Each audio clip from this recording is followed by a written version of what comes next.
Boa noite a todos. Boa noite. Está no ar a partir de agora o primeiro debate entre os dois candidatos mais votados para a presidência da República. Assim como aconteceu no primeiro turno, este encontro é promovido por um pool de empresas de comunicação. O Grupo Bandeirantes está ao lado da TV Cultura, do UOL e da Folha de São Paulo. Faltando 2 semanas para o segundo turno, o eleitor terá a oportunidade de acompanhar um debate essencial de ideias e propostas entre os dois candidatos. Eu gostaria de agradecer, em nome do pool, a presença aqui no estúdio da Band do ex-presidente Luiz Inácio Lula da Silva, do PT, e do presidente Jair Bolsonaro, do PL. Para entender a dinâmica do debate, que será dividido em 3 blocos, vamos acompanhar agora as regras aprovadas pelas duas campanhas. Cada candidato, por ordem de sorteio, tem 1 minuto e meio para responder a mesma pergunta feita por um dos mediadores. Em seguida, o primeiro confronto direto, com um banco de tempo. Os candidatos terão 15 minutos cada um para administrar entre perguntas, respostas, réplicas e tréplicas. No segundo bloco, jornalistas de empresas do pool fazem perguntas. Cada candidato terá 1 minuto e meio para responder. O terceiro bloco começa com uma pergunta feita por um jornalista do pool. 1 minuto e meio de resposta para cada candidato. Na sequência, um novo confronto seguindo as mesmas regras. Cada candidato terá 15 minutos para administrar como achar melhor. Logo depois, também por ordem sorteada previamente, os candidatos terão 1 minuto e meio para as considerações finais. Como foi acertado previamente com as campanhas, nós não temos público aqui neste estúdio. Mas para receber convidados dos partidos e também jornalistas, a Band montou uma sala digital em parceria com o Google e o YouTube. E eu lembro que este debate é transmitido também no Band Play, no band.com.br e no canal Band Jornalismo do YouTube. Bom, então vamos para a primeira pergunta, que é feita para os dois candidatos. Existem 2 tipos de despesa do governo.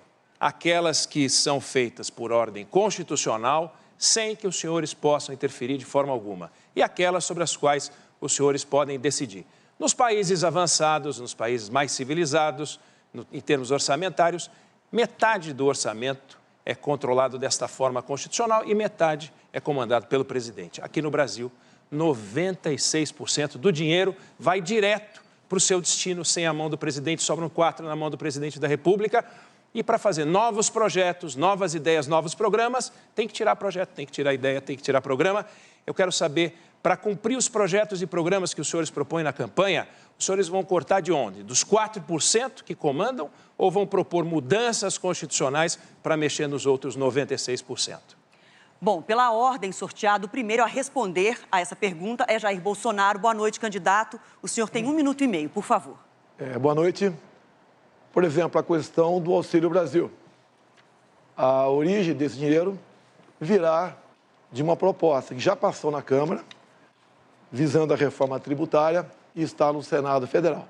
Vamos manter essa despesa extra de forma permanente e vitalícia.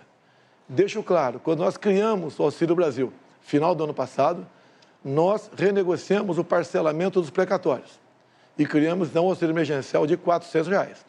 Nesse momento, toda a bancada do PT votou contra na Câmara dos Deputados, porque eles não têm qualquer preocupação com os mais pobres.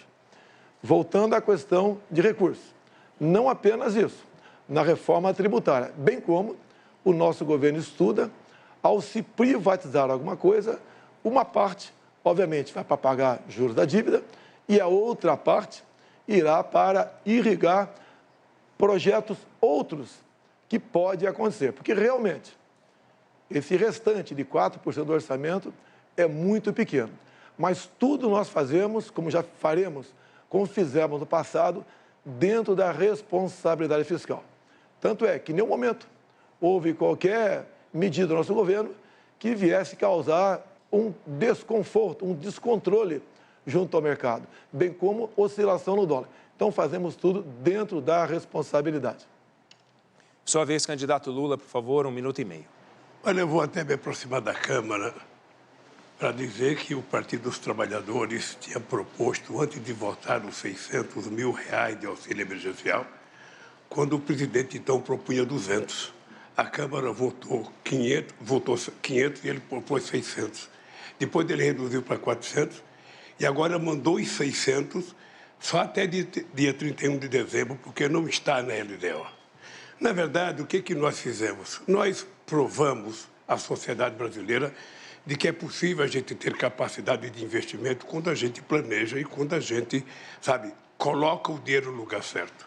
Quando nós fizemos o PAC em fevereiro de 2007, nós investimos praticamente R$1 trilhão e 4 bilhões de reais durante todo o processo do PAC para construir 13 mil obras que foram entregues e mais 13 mil que ficou para terminar, que algumas estão terminando agora.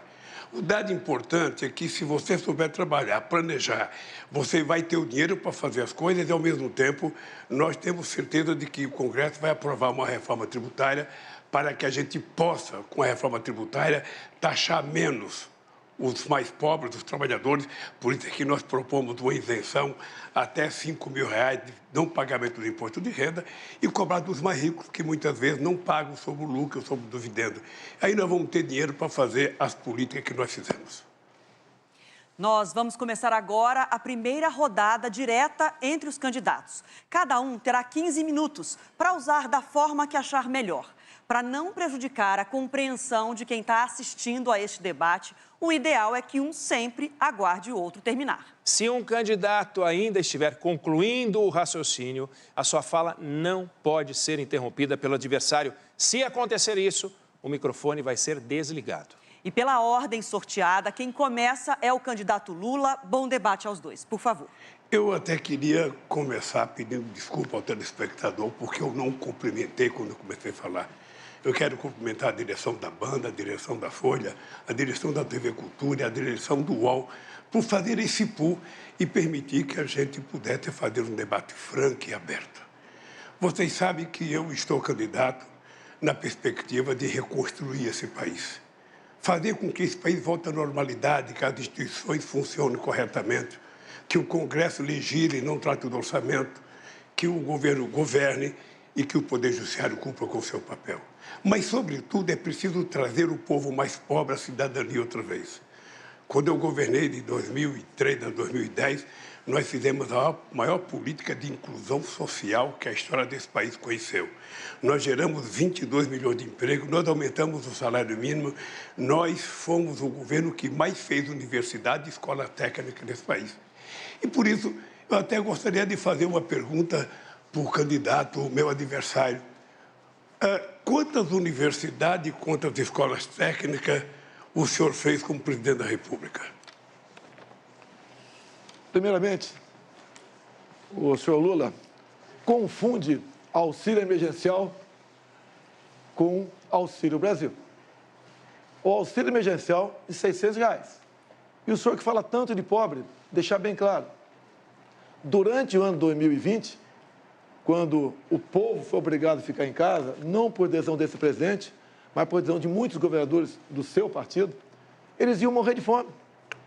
E só de auxílio emergencial em 2020, nós gastamos o equivalente a 15 anos de Bolsa Família. E o Bolsa Família pagava muito pouco. Eu tinha vergonha de ver as pessoas mais humildes, em especial do Nordeste, do interior do Nordeste, recebendo, algumas famílias, começando a receber R$42 por mês. O senhor só podia dar algo melhor, como está dizendo agora, por que não deu lá atrás? Porque agora, quando a gente chega e passa para 400, contra a sua bancada do PT, e depois passa para 600, o senhor quer se arvorar de grande benfeitor que vai prometer. O senhor promete o tempo todo. O senhor prometeu levar água para o Nordeste. E agora o senhor está prometendo picanha e cerveja. O senhor não fica vermelho com essas propostas mirabolantes e mentirosas? Creio que para governar o Brasil, tá, nós temos passado. Nós não somos candidatos aqui de primeira viagem. Então o senhor tem seu passado que é lamentável, é triste. Em especial entre os mais humildes, os mais pobres do Brasil. Eu quero falar agora com o pessoal do Nordeste. Quanto era o Bolsa Família? Começava com R$40.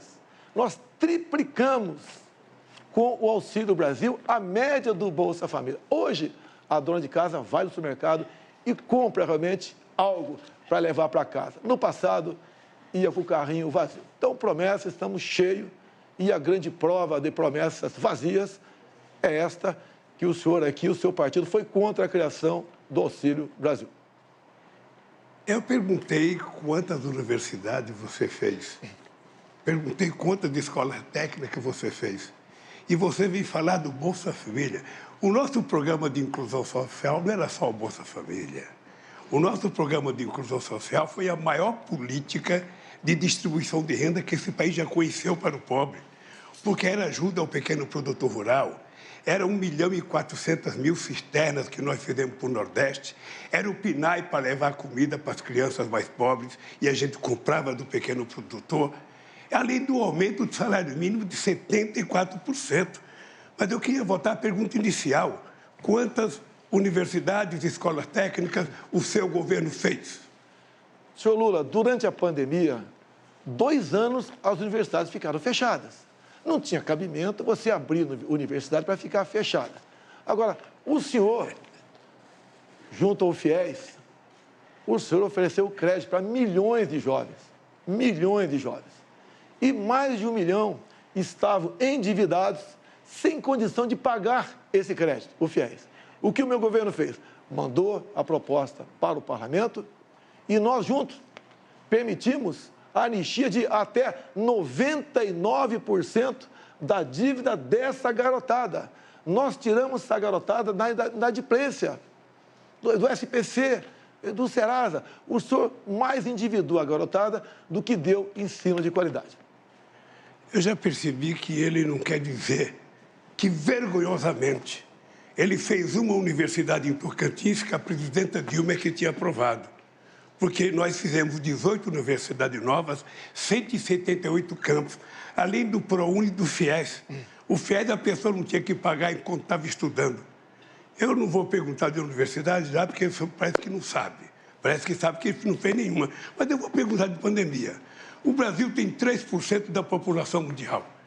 E o Brasil teve 11% das mortes da pandemia no mundo. Por que houve tanta demora para se comprar vacina? O senhor não se sente responsável? O senhor não carrega nas costas um pouco do sofrimento dos brasileiros de ser responsável, pelo menos, por 400.000 mortes nesse país? Primeiramente, senhor Lula, fala que eu atrasei a vacina em 2020. Não existia vacina à venda em 2020. A primeira vacina no mundo foi aplicada em dezembro de 2020.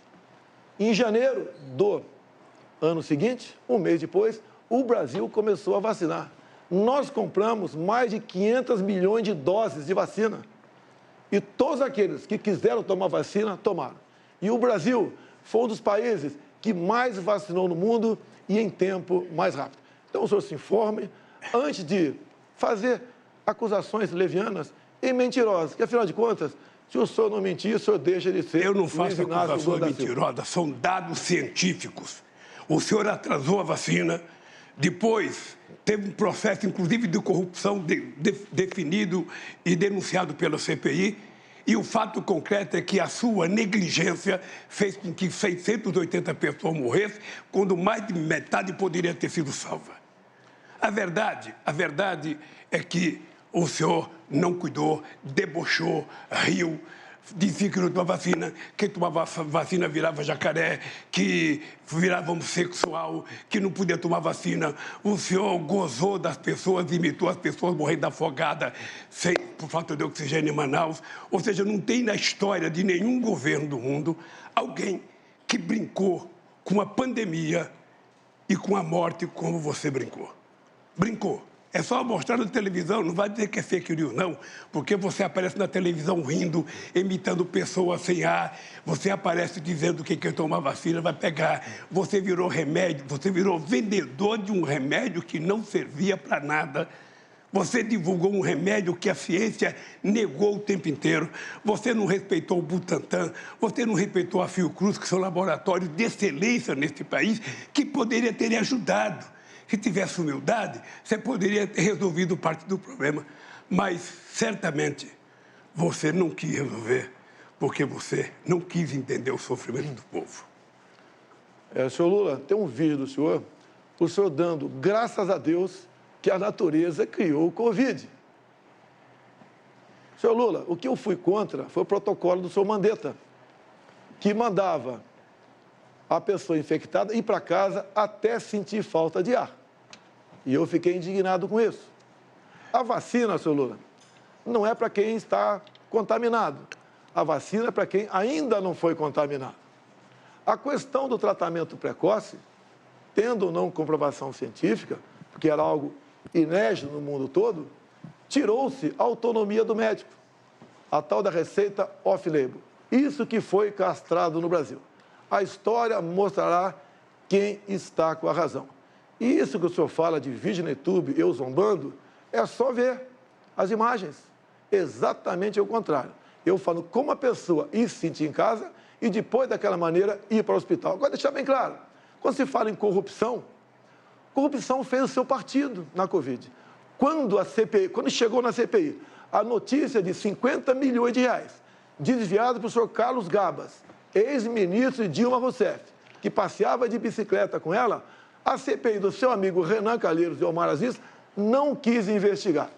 50 milhões torrado numa casa de maconha, não chegou nenhum respirador, e daí sim, irmãos nordestinos morreram por falta de ar, por corrupção do senhor Carlos Gabas, deixar bem claro, em especial o seu governador de Minas Gerais, da Bahia, Rui Costa. Então, o consórcio do Nordeste, o qual o senhor tinha amplo conhecimento e domínio, praticou corrupção e matou, sim, irmãos nordestinos sufocados em hospitais. Mas se você tivesse um mínimo de responsabilidade para cuidar da CPI, você teria, primeiro, ouvido os governadores de estados. Eles criaram um consórcio, eles tentaram comprar vacina, o Ministério da Saúde não permitiu. E quando o Brasil começou a dar vacina, em janeiro de 2007, São Paulo começou a dar vacina, 57 países já tinham dado vacina. A verdade, Bolsonaro, a verdade é que você colocou o ministro da Saúde que não entendia. O único que parece que entendia um pouco era o Mandetta, que o senhor tirou logo. Depois colocou um outro que não entendia, até chegar no Pazuello. O Pazuello era visível que ele não entendia nada de saúde, era visível que tinha sido montada uma turma lá para comprar vacina. Ou seja, tinha a denúncia de que a CPI provou e está no processo, eu espero que o procurador vai investigar, de que tinha gente reivindicando $1 por cada dose de vacina vendida. Isso está na CPI, está no relatório da CPI, o Brasil inteiro viu e, obviamente, que o povo espera que um dia a Procuradoria-Geral da República investigue para saber o fundo de verdade ou não. Segundo a CPI, a Covaxin não vendeu nenhuma vacina no Brasil. Então, para de mentir. Não teve corrupção porque não teve vacina no Brasil.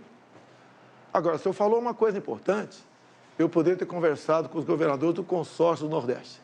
Então, digo uma coisa, senhor Lula. Eu poderia ter acabado com a CPI da Covid rapidamente. Sabe como?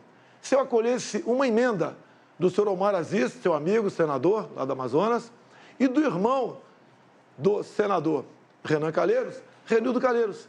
Porque eles queriam, nessa emenda, a uma medida provisória nossa, que qualquer governador e prefeito, que pese a grande maioria serem honestos, pudessem comprar vacina em qualquer lugar do mundo, sem a certificação da Anvisa e sem licitação. Seria a festa, a roubalheira maior. E quem pagaria a conta? O governo federal. Então, não aceitamos a continuidade da roubalheira do consórcio Nordeste, depois de 50 milhões, queria continuar comprando vacina em qualquer lugar do mundo, sem certificação e sem licitação. Uma vergonha se tivesse sido aprovado. Não aceitei ser aprovado e a CPI foi embora e não achou nada sobre mim ou sobre o senhor Pazuello, porque nada nós devemos. Não, a vergonha, na verdade, é você carregar nas costas a morte de 400 pessoas que poderia ter sido evitada se tivesse comprado a vacina no tempo certo, no tempo correto. A ciência fala isso todo dia. O senhor recebeu proposta de vacina muito cedo e não quis comprar porque não acreditava. É visível, o povo brasileiro sabe que você começou não acreditando na pandemia. Era uma gripezinha, era uma coisa que ia matar um ou outro velhinho. Era assim que você tratava a questão da pandemia. O Mandetta foi mandado embora porque o Mandetta dizia que a pandemia era grave, que era preciso cuidar. Mas você não. Você resolveu dizer que era uma gripezinha, brincava de não tomar vacina, colocou em sigilo o seu cartão de vacina para ninguém saber se você tomou ou não tomou. Ou seja, numa atitude que afrontava, sabe, a fé do povo brasileiro, que queria um presidente que cuidasse com carinho, que evitasse a quantidade de mortes que houve. Isso não foi feito pelo presidente Bolsonaro. Em fevereiro de 2020, nós decretamos estado de emergência no Brasil. A TV Globo, com todo o seu conglomerado, com o seu Drauzio Varela, começaram a falar exatamente o contrário. O Brasil é um clima quente, não tenham medo da Covid. E quem falou em gripezinha foi lá. O que eu sempre disse, que as pessoas saudáveis não tinham que temer o tocante à Covid. Não poderia abusar, obviamente. E nós recomendamos aos mais idosos e aos que com morbidade realmente tomassem cuidado. Foi o papel do governo, que em primeiro lugar, talvez, do mundo, decretou estado de emergência, que foi ignorado por aqueles que queriam o carnaval a qualquer preço. Então, senhor Lula, não continue mentindo, pega mal até para a sua idade. Pelo seu passado, não vou dizer que o seu passado é lamentável. Ah, mentira é você. Mentira é você.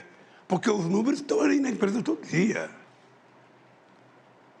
Você é o rei da fake news, é o rei da estupidez de mentir para a sociedade brasileira.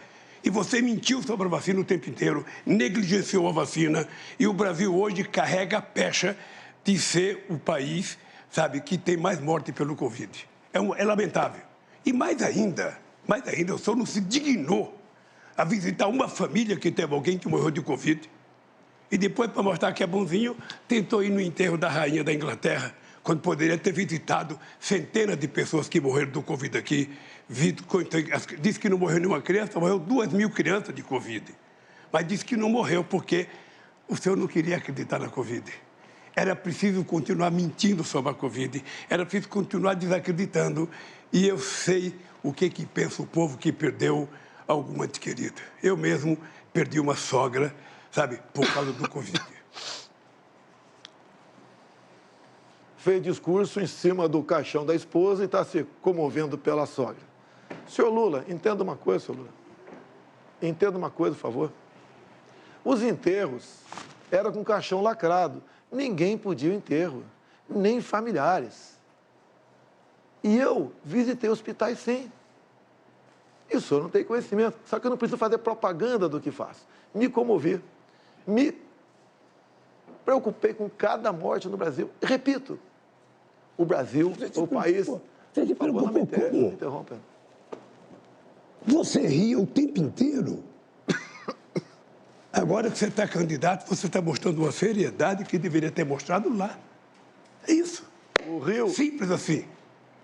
Você não foi no hospital, não foi visitar uma pessoa, não foi visitar um parente. O Rio é mais uma mentira tua. Basta ver o vídeo quando aconteceu a questão da falta de ar. Vocês são especialistas em pegar vídeos, filmes e cortar o pedaço que interessa para vocês. Você sabe quem é especialista nisso. Você sabe quem é o rei da fake news. Você sabe, candidato Lula. Deixa o presidente, candidato Bolsonaro, terminar o raciocínio. Ah, tá bom. Repito, nós compramos 500 milhões de doses de vacina. Entregamos com a logística nossa para estados e municípios. O Brasil foi um exemplo para o mundo no tocante à vacinação. Menos de um mês, depois da primeira dose aplicada no mundo, o Brasil começou a aplicar. E todas as vacinas foram compradas pelo governo federal. Nos orgulhamos desse trabalho. Salvamos milhões de vidas. Se fosse com alguém no teu governo, alguém no consórcio Nordeste, vocês tinham roubado tudo e teria morrido muita gente cuja morte poderiam ter sido... Eu vou lhe contar como é que se vacina. Em 2010, teve a gripe H1N1. Em 3 meses, nós vacinamos 80 milhões de pessoas. Em 3 meses. Porque o Brasil é um país que tem expertise em vacinação. Aliás, o Brasil é exemplo do mundo em vacinação. O Brasil vacilou quando teve um presidente que não cuidou e que não foi responsável, que brincava e que não acreditava na vacina. E a verdade é essa, sabe? O senhor carrega nas costas o peso de pelo menos 400 mil pessoas que morreu por conta do negligenciamento e o negacionismo da vacina. Chega de mentira, vamos passar para outro assunto aqui. Em 2006,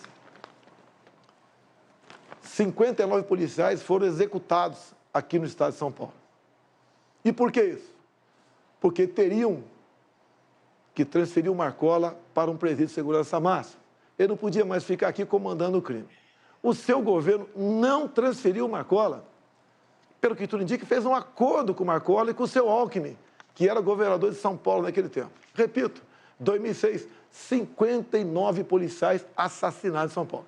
Teve que eu chegar em 2019, juntamente com o ministro Sérgio Moro, para que nós, então, tirássemos o Marcola de presídio estadual aqui em São Paulo e mandasse para um presídio federal, num regime todo especial, sem qualquer comunicação com o mundo exterior. Isso, rapidamente, começou a cair o número de mortes violentas em nosso país. Por que você não transferiu o Marcola em 2006, já que tinha um pedido do MP estadual fazer isso?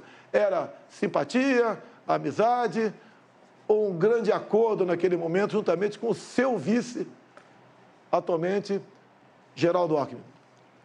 O candidato sabe que quem cuida de crime organizado não sou eu. Quem tem relação com o miliciano, que é crime organizado, ele sabe que não sou eu e sabe quem tem. Sabe, inclusive, da culpabilidade que foi o crime organizado que matou a Marielle no Rio de Janeiro. Eu, se tivesse pedido para transferir, a gente transferia porque fui eu que fiz prisão de segurança máxima. 5 prisões, 5 prisões de segurança máxima foi feito no meu governo. E se o Alckmin, governador, não quis transferir, é porque ele tinha razão para não transferir.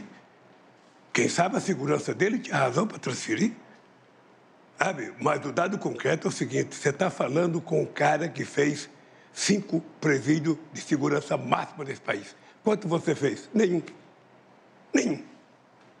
Então, eu acho que a mentira aqui não é minha. A mentira aqui é de um presidente que não pode mentir, porque o presidente tem que respeitar o cargo, não é possível.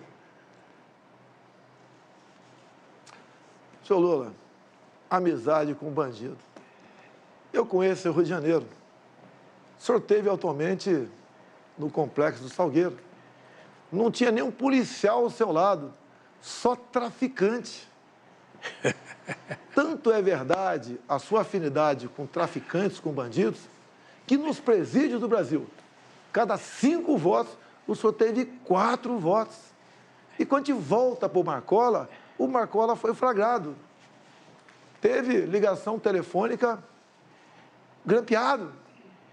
E ele diz ali, chama o senhor de um palavrão, que eu não vou falar aqui, e diz que prefere o senhor do que a mim. Essa é a verdade. Fazer presídio e deixar os amigos soltos em outro presídio comandando o crime, isso é um crime, senhor Lula. Sabe o que eu tenho orgulho? É que eu sou o único candidato a presidente da República que tem coragem de entrar numa favela, sem colete de segurança. E já não é agora, não. Quando eu era presidente, eu entrava no Rio de Janeiro. E a pessoa falava, vai com cuidado, porque o Bolsonaro é amigo dos milicianos, você vai com cuidado. E eu ia, sabe por quê? Eu acredito no povo. E eu fui numa comunidade, no Complexo do Alemão, povo extraordinário, trabalhador, fizemos uma passeata extraordinária, exuberante, e ali não tinha bandido na passeata, ali tinha mulher e homens que trabalham, que levantam às 5 horas da manhã para trabalhar. Os bandidos só sabem onde estão. Os bandidos, sabe, tinha um vizinho seu que tinha 100 armas dentro de casa, só sabe. Esse não era da favela do Complexo do Alemão. Esse, quem sabe, morava num apartamento na Avenida Copacabana. é achar que o bandido está só no lugar dos pobres. Os grandes bandidos estão no lugar dos ricos. Os pobres são trabalhadores e eu vou votar no Complexo do Alemão. Porque não foram os presos que votaram em mim. Foi o povo brasileiro. Eu tive 6 milhões de votos a mais do que você, com toda essa gastança que você fez. Se pegar todos os presidentes, desde Marechal Deodoro até agora, ninguém colocou 10% do dinheiro que o senhor colocou nessa coisa. É só eu falar uma coisa, o senhor vai lá e faz. Eu falei do preço da gasolina, vai lá reduzir o preço da gasolina. Ele reduziu, vai aumentar outra vez. Não pense que ele disse que não manda na Petrobras, que é o presidente que aumenta. Então, Bolsonaro, se tem um mentiroso aqui, esse mentiroso chama-se Jair Messias Bolsonaro, que tem mentido diariamente ao povo brasileiro. Inclusive, levou água para o Nordeste. Todo mundo sabe que quem fez a transposição do Rio São Francisco foi esse que vos fala, porque eu sou nordestino, já tive a experiência de carregar balde d'água e lata d'água na cabeça. Portanto, não minta. Transposição do São Francisco. Era para ter acabado em 2010, no seu governo. Passou para 2012, governo Dilma. Só que o Brasil vivia uma explosão de corrupção. O senhor negou água para os seus irmãos nordestinos. Eu fui lá com o Rogério Marinho, que agora se elegeu senador pelo Rio Grande do Norte. O povo reconheceu o trabalho dele. O senhor fez, na verdade, é uma obra que não chegava a lugar nenhum. Pegamos uma obra parada há quase 10 anos. É pior uma obra parada há quase 10 anos do que começar uma obra. O senhor desviou, sim, foi muito dinheiro para a corrupção. Tudo tinha corrupção no seu governo, tudo. O senhor negou água para o nordestino. Eu levei água com a transposição e com o Rogério Marinho. E mais ainda, o Exército tem trabalhado muito no Nordeste para cavar poços para essas pessoas que ficaram longe desses córregos enormes que a água do São Francisco. Então, o senhor realmente maltratou. Devia ser prioridade total tua. Prioridade número 1 e não 0. Prioridade número 1. E não fez isso. Negou água para o povo nordestino. O senhor realmente é uma pessoa fantástica em falar em vergonha nacional. Olha, eu vou contar uma coisa. Se tem uma coisa que é cara de pau, é o cara de pau desse cara. Porque eu fiz 88% das obras do São Francisco. Ele fez 3,5%. 3,5%. Da mesma forma que ele fala que fez ferrovia. Da mesma forma que fez o 163. Tudo feito pelo governo do PT. Mais de 80% das obras feitas. E ele vai lá, termina. Quando eu tomei posse em 2003, o Fernando Henrique Cardoso estava fazendo uma ponte lá de Vida Minas com Mato Grosso, eu fui lá inaugurar e fiz justiça ao Fernando Henrique Cardoso, disse que era dele. Você poderia, pelo menos, ter sensatez de quando inaugurar, fala, gente, eu quero dizer que essa obra aqui é do presidente Lula, ele foi mais competente que eu, ele fez a obra, sabe? Eu só vou aqui dar um empurrinho para acabar esse pedacinho que está faltando. Mas dizer que foi sua? Você acha que alguém acredita? Você acha que o nordestino que está vendo a gente na televisão acredita que foi você que levou água? Que você fez ferrovia? Não tem um projeto seu?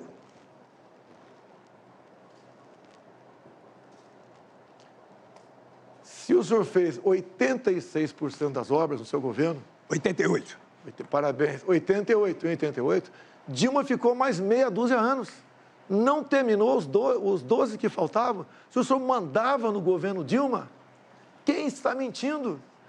Por que em 6 anos não concluiu, já que faltava apenas 12%? Quando o senhor fala em BR-163, não inventa. Faltavam 50 quilômetros. Essa BR que passa lá pelo Pará. Quando assumimos, o Tarcísio, em 6 meses, com o Exército Brasileiro, fez essa obra, que passou pelo seu governo, por Dilma, 14 anos, e esses 50 quilômetros foi esquecido. Ou seja, não fale em infraestrutura e não fale em água para o Nordeste sem ter o mínimo de conhecimento. O senhor deve se lembrar muito bem, é do desviado em dinheiro e não em água para o Nordeste. O Tarcísio aprendeu trabalhando com a Dilma, porque o Tarcísio foi no PAC com a Dilma, que ele aprendeu a fazer essas obras. Ele trabalhou com a Dilma, não sei se você sabe. Ele foi do PAC quando a Dilma era presidente da República. O dado concreto, Bolsonaro, é o seguinte. O dado concreto é que, no nosso governo, nós fizemos a maior política de infraestrutura que esse país já conheceu.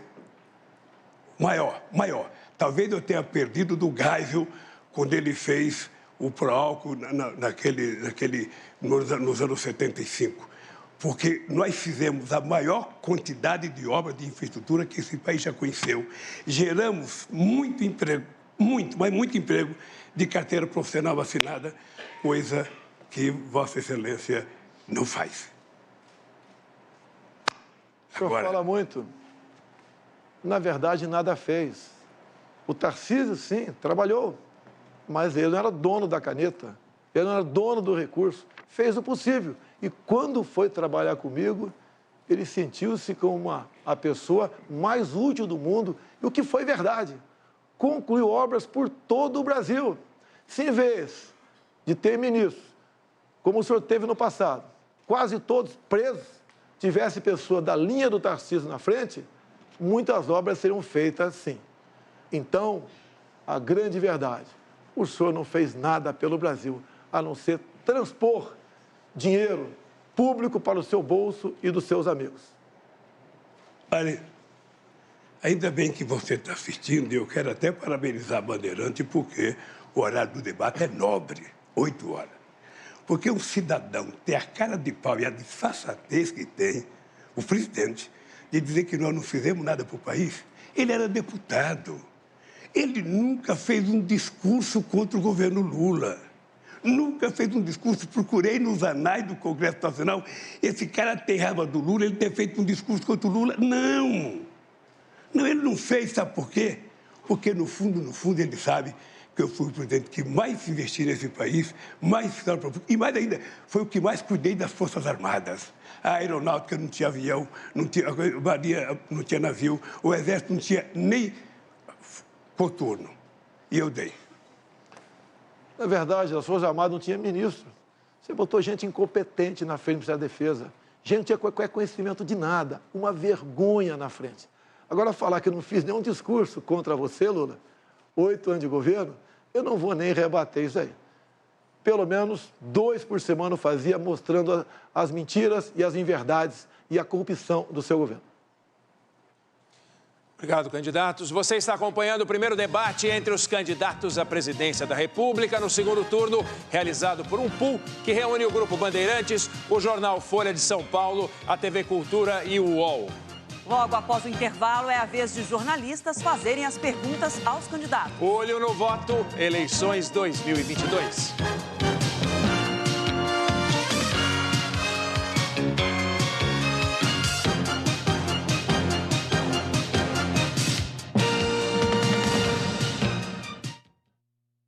O que acontece antes do seu play? No YouTube, todas as pessoas podem se expressar e ser ouvidas no mundo inteiro. Trabalhamos constantemente na evolução das nossas diretrizes. Removemos conteúdos que violam nossas políticas. Reduzimos o alcance de conteúdos duvidosos. Recomendamos conteúdos de fontes confiáveis. E recompensamos criadores de conteúdo de qualidade. Antes do seu play, o YouTube trabalha muito para combater a desinformação. Estamos de volta ao vivo aqui da nossa sala digital. Para você que está acompanhando o debate entre Lula e Bolsonaro, o primeiro debate do segundo turno. Vamos então para nessa nossa câmera aqui, que a gente chama de grua, dar aquela passeada pelo nosso espaço, pela nossa sala digital, para você conhecer um pouquinho mais. São mais de 120 pessoas aqui, cerca de 120 convidados dos candidatos, também jornalistas da imprensa nacional e internacional, acompanhando aqui esse debate juntamente a nós, profissionais do Grupo Bandeirantes, trazendo também os dados do que você está buscando na caixinha do Google. É ela, Lana Kahneman, para estar ajudando a gente a monitorar, né, Lana? Eu e o Marco Túlio estávamos dando uma olhadinha aqui. Impressionante a movimentação dos dados, o interesse do eleitor mudando em tempo real. Quer entender? Brasil, temas mais buscados nas últimas 4 horas. A gente mostrou aqui que o eleitor está de olho no debate da Band, né, Cíntia? Tem 1.600.000 pessoas acompanhando essa live, a transmissão do debate ao vivo.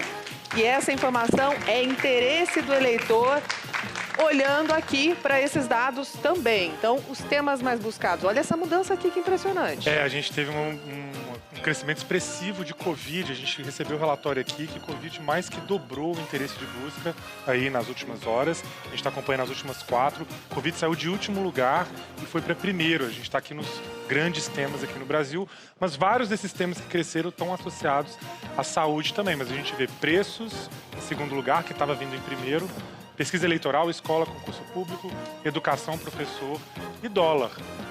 Impressionante aqui. Então, Covid era um dos temas mais buscados, agora é o tema mais buscado, depois que os dois candidatos passaram ali boa parte daquele confronto direto, em que eles usaram o tempo para discutir o assunto pandemia. Covid deu um salto de interesse de busca. A gente vê isso exatamente aqui. Veja, o debate começou às 8 horas, a gente está mostrando agora os principais temas que foram buscados dentro do assunto saúde. Essa categorização é feita automaticamente. Vejam que depois que o debate começou, o tema vacina, que começou em quarto, vacina cresceu mais de 90%, chegou a ficar em primeiro e agora está em segundo nesse exato instante. Remédio caiu aqui para a terceira posição. Câncer e farmácia trocaram aqui, mas você vê que o debate influencia muito, né? O que os candidatos discutem lá ao vivo vai para o comportamento de busca em casa, e isso é mostrado aqui também. A gente separou uma terceira visualização que antes da gente entrar nesse próximo tema, posso interromper vocês rapidinho? O pessoal bateu palma aqui agora há pouco, porque temos aí mais de 1.600.000 pessoas acompanhando a gente. Isso no YouTube, né? Dentro do nosso pool, fora quem está acompanhando a gente pela tela da Band. E tem mais, já é a maior live de jornalismo da história, merece palmas de novo, vai, gente. É isso. E tem mais, o tema debate ao vivo, é o 5º termo de maior alta na busca ali do Google, um salto aí de mais de 1000%, esses dados que o pessoal do Google está trazendo para a gente aqui dentro dessa parceria. Podem voltar para o assunto política agora. Muito bom. Agora, dentro do assunto política. Então, retomando, a gente viu, em temas geral, Covid subindo de 8º para a primeira colocação. Dentro do tema saúde, Covid-19 e vacina também com uma alta bastante expressiva. Agora, o tema política. Aconteceu movimentação aqui também com base no que os candidatos falaram, né, Marcos? Teve bastante movimentação. A gente segue percebendo que pesquisa eleitoral ainda é um tema muito buscado, tem muito interesse. Mas a gente vê aqui, Lana, principalmente corrupção. Veja que corrupção começou há 4 horas em penúltimo lugar. Foi o debate ter começado ali perto de 7h58, esse tema foi discutido durante esse bloco também e as pessoas passaram a buscar mais. Lembrando que a gente consegue fazer a identificação automática, a pessoa não está digitando exatamente a palavra corrupção, ela está digitando temas relacionados. A inteligência artificial do Google consegue reunir esses temas e categorizar aqui dentro. Vejam que TSE, que está aqui em segundo, que também foi falado, aparece aqui também como uma variância e a gente tem aqui o termo fake news em 5º lugar, com bastante variação também. Muito obrigada. Vamos continuar acompanhando, né, Cíntia? Seguimos acompanhando e você também, porque, debate na Band é um dos 50 termos mais pesquisados no mundo inteiro. E você continua acompanhando com a gente o primeiro debate do segundo turno entre o presidente Jair Bolsonaro e o ex-presidente Lula. A gente segue daqui monitorando as buscas do Google em tempo real. Até já.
Estamos de volta, ao vivo, com o primeiro debate entre os candidatos à presidência da República neste segundo turno.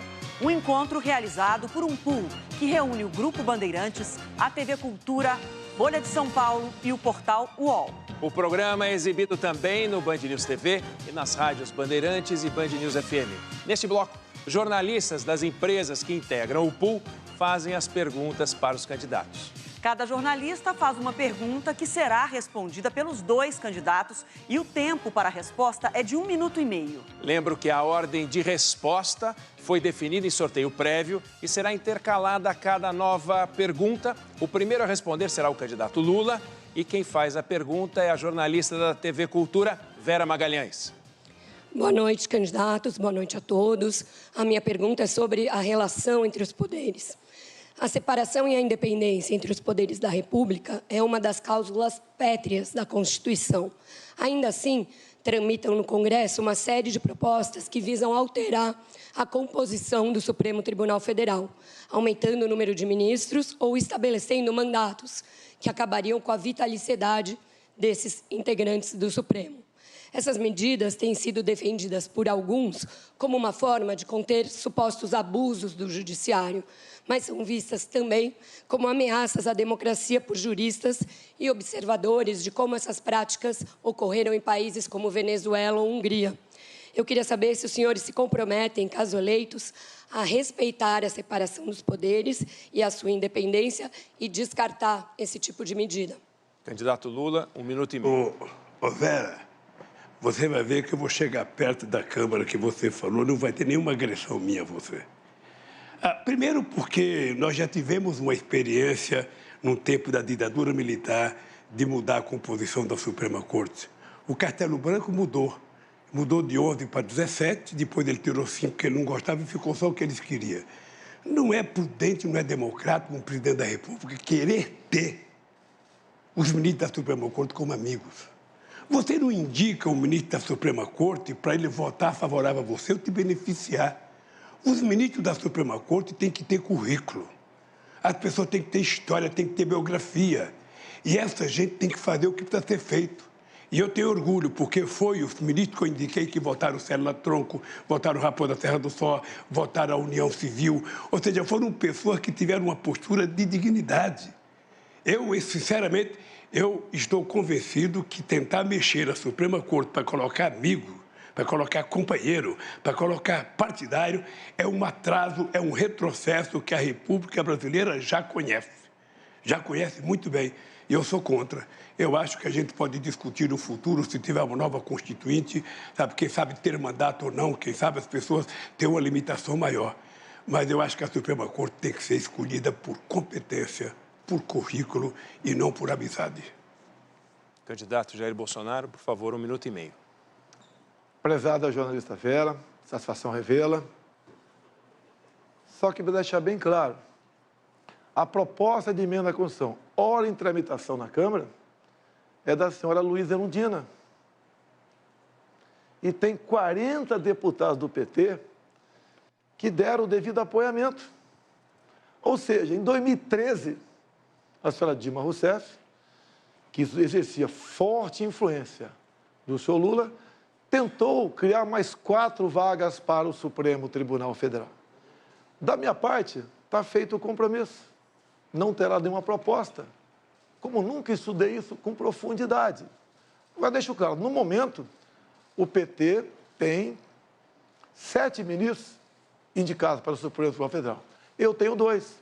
Caso eu venha a ser reeleito, eu tenho mais 2. Eu ficaria com 4 e o PT com 5. Está feito o equilíbrio. Agora, quanto a currículo, obviamente, isso passa por cada presidente, que é uma indicação do mesmo e passa por uma sabatina no Senado Federal. Faltou só o senhor Lula, o senhor dizer que o senhor só é candidato a presidente da República por causa de um ministro que foi cabo eleitoral de Dilma Rousseff e depois, por ela, foi indicado para o Supremo Tribunal Federal, o senhor Fachin. Então, o senhor só está disputando a eleição aqui por obra e graça de um amigo indicado pelo PT. Bom, enquanto o candidato Jair Bolsonaro respondia, o presidente Lula levantou a mão solicitando direito de resposta. Só um minutinho, por favor, candidato. Então, está sendo encaminhada a comissão. Daqui a pouquinho a gente traz essa resposta, se será concedido ou não. Bom, acabo de receber a resposta já. O pedido de direito de resposta não foi concedido. Vamos seguir, então, com o debate. A próxima pergunta a ser respondida, primeiro pelo candidato Jair Bolsonaro. Quem faz é o jornalista do Grupo Bandeirantes, Rodolfo Schneider. Boa noite, Rodolfo. Boa noite aos candidatos. Os senhores têm sido muito cobrados e até criticados por não entrarem, aprofundarem tanto em alguns setores, colocando mais propostas e ideias. Então, eu queria falar um pouco sobre economia. No primeiro turno, aqui nesse debate, perguntei aos dois sobre os R$600. De onde virão os R$600 para o auxílio tão fundamental para milhões e milhões de brasileiros? De onde viria, já que não está na previsão? Estouraria o teto? Tiraria de outros orçamentos? Isso não foi respondido pelos dois, é uma boa oportunidade. Mas queria pegar um outro ponto na questão da economia. Privatização. O presidente Jair Bolsonaro recentemente defendeu na questão de preços a privatização da Petrobras. Queria saber se continua defendendo, qual seria a política de preços e, no caso também do presidente Lula, o que seria, o ex-presidente Lula, o que seria a sua política com a Petrobras e também política de preços com relação aos combustíveis. Boa noite. Obrigada, candidato Bolsonaro. 1 minuto e meio. Política de preços. A Covid, a pandemia, o fica em casa, uma guerra lá fora, explodiu o preço dos combustíveis no mundo todo. No Brasil não foi diferente. Mas nós tínhamos obrigação de buscar uma alternativa. Fomos ao Parlamento, à Câmara e ao Senado. Foi apresentada uma proposta, um projeto, muito debatido. No final, o Congresso votou e eu sancionei a redução do teto do ICMS para 17% no máximo. E eu, como presidente da República, abri mão de todos os impostos federais dos combustíveis. Deixo claro que essa proposta, todos os senadores do PT votaram contra, obviamente, no Senado Federal. Isso puxou o preço das coisas lá para baixo. Estamos no 3º mês com deflação. Segundo a Abras, do mês passado para agora, os produtos da cesta básica do supermercado caíram em média 20%. Temos hoje uma das gasolinas mais baratas do mundo. Trabalho de quem? Jair Bolsonaro e Congresso Nacional. O mundo todo, com alta nos combustíveis, alta de inflação. E o Brasil, no caminho certo, com Paulo Guedes. Orgulho do nosso governo, a economia e o povo em primeiro lugar. Candidato Lula, 1 minuto e meio.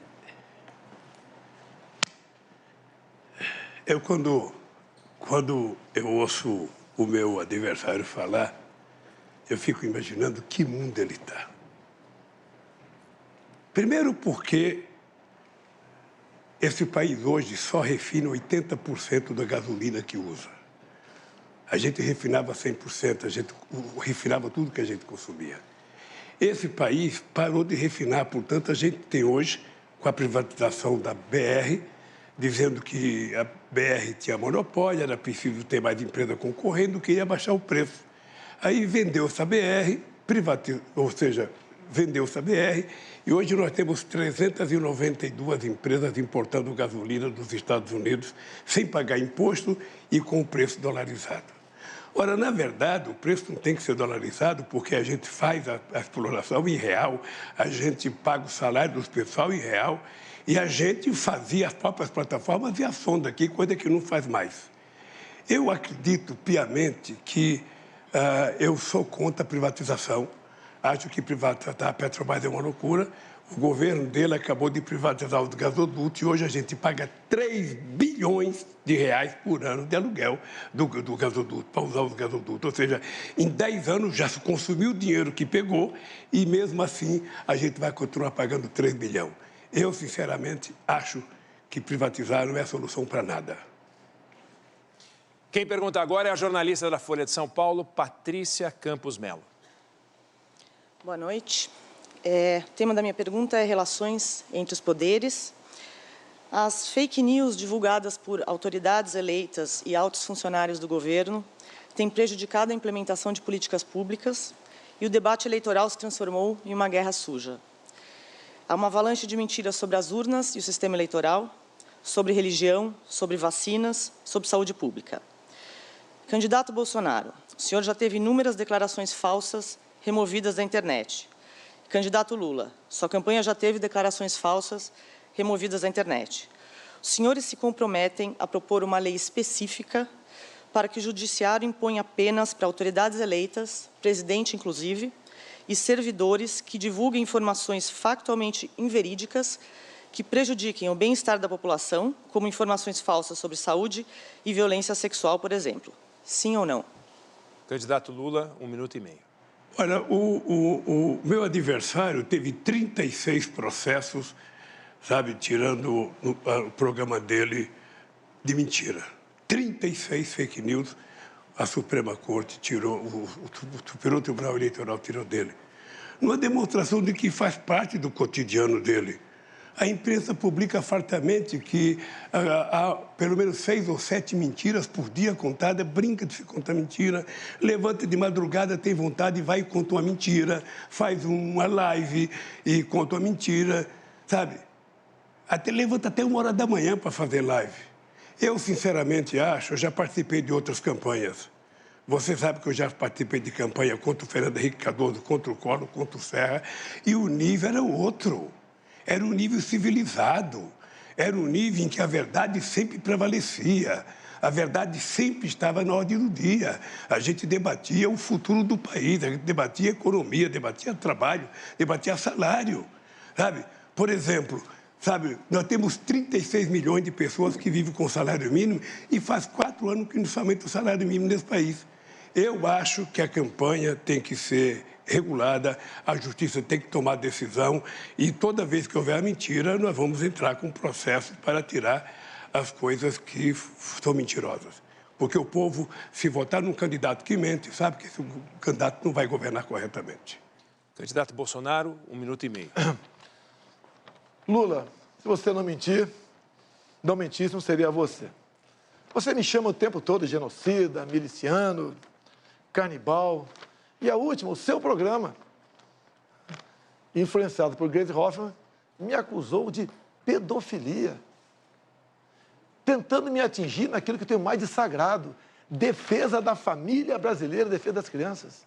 Ato contínuo que aconteceu no dia de hoje. O senhor Alexandre de Moraes dá uma sentença contrário a essas fake news, essas mentiras, e diz a sentença aqui: a postagem realizada pela representada Gleisi Hoffmann, presidente do PT, em 15 de outubro agora, se descola da realidade, por meio de inverdades, fazendo uso de recortes e encadeamentos inexistentes de falas gravemente descontextualizadas do representante Jair Bolsonaro, com o intuito de induzir o eleitorado negativamente. Tal contexto evidencia a divulgação de fato sabidamente inverídico, notadamente por se tratar de notícia falsa divulgada durante o segundo turno da eleição presidencial. Sem mentir, e aqui, de forma concreta, uma sentença do ministro Alexandre de Moraes.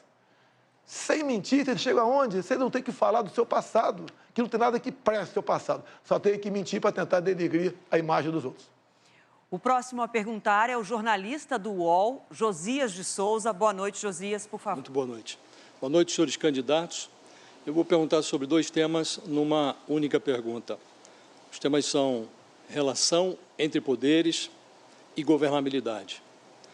O governo Lula comprou o apoio do Centrão com o Petrolão. O governo Bolsonaro comprou o apoio do Centrão com o orçamento secreto. A pergunta é muito singela.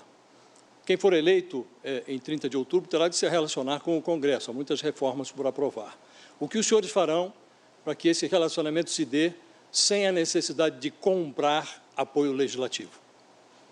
O primeiro a responder agora é o candidato Bolsonaro, por favor. Prezado Josias, por favor, eu comprei com orçamento secreto, eu vetei derrubar o veto. Agora, se eu comprei, eu tenho um voto. Vamos supor que o senhor seja deputado. Se o senhor recebeu um dinheiro do orçamento secreto, o senhor vai votar comigo. É lógico ou não é? É lógico. Eu tenho aqui uma lista preliminar. 13 deputados do PT que receberam recurso desse tal orçamento secreto. Eu não tenho nada a ver com esse orçamento secreto. Posso até entender que o parlamento trabalha melhor na distribuição de renda do que nós, por lá de cá, o meu Ministério da Economia e o presidente.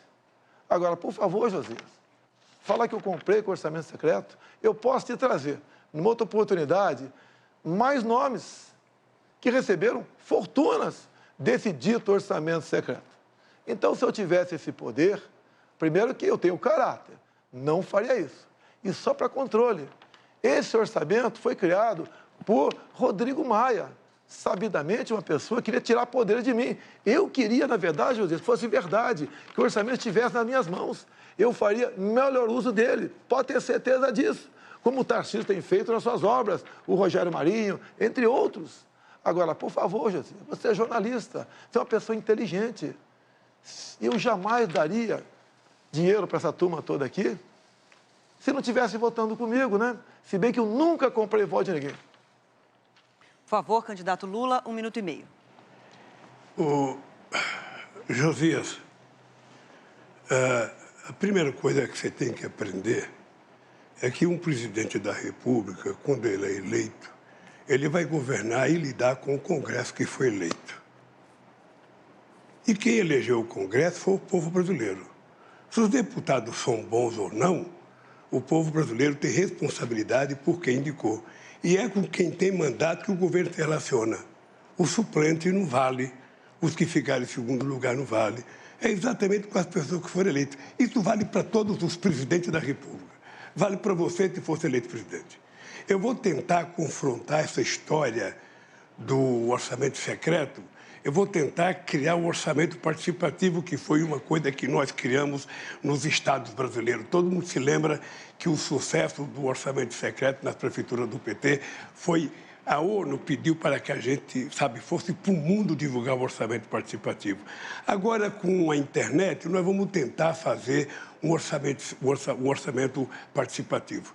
Nós vamos pegar o orçamento, o orçamento do ano que vem já está pronto. Eu vou ganhar as eleições, vou tomar posse, o orçamento está pronto. Eu não sei se eu vou mudar o orçamento ou não. Mas nós vamos pegar o orçamento e vamos mandar para o povo dar opinião para saber o que ele quer efetivamente que seja feito, para ver se a gente consegue diminuir o poder de sequestro que o Centrão fez no presidente Bolsonaro. Obrigada, candidatos. E assim chegamos ao final de mais este bloco do debate histórico, que reúne os dois candidatos à presidência no segundo turno, realizado aqui nos estúdios da Band, em São Paulo. Uma parceria do Grupo Bandeirantes com o UOL, TV Cultura e Folha de São Paulo. E eu aproveito para trazer uma informação para vocês de agora. Neste momento, o debate já bateu o recorde de maior live jornalística do YouTube da história. E depois do intervalo, um novo embate direto entre os candidatos. Eu e a Adriana Araújo nos despedimos, porque o próximo bloco terá a mediação de Leão Serva, da TV Cultura, e Fabíola Cidral, do UOL. Olho no voto, eleições 2022.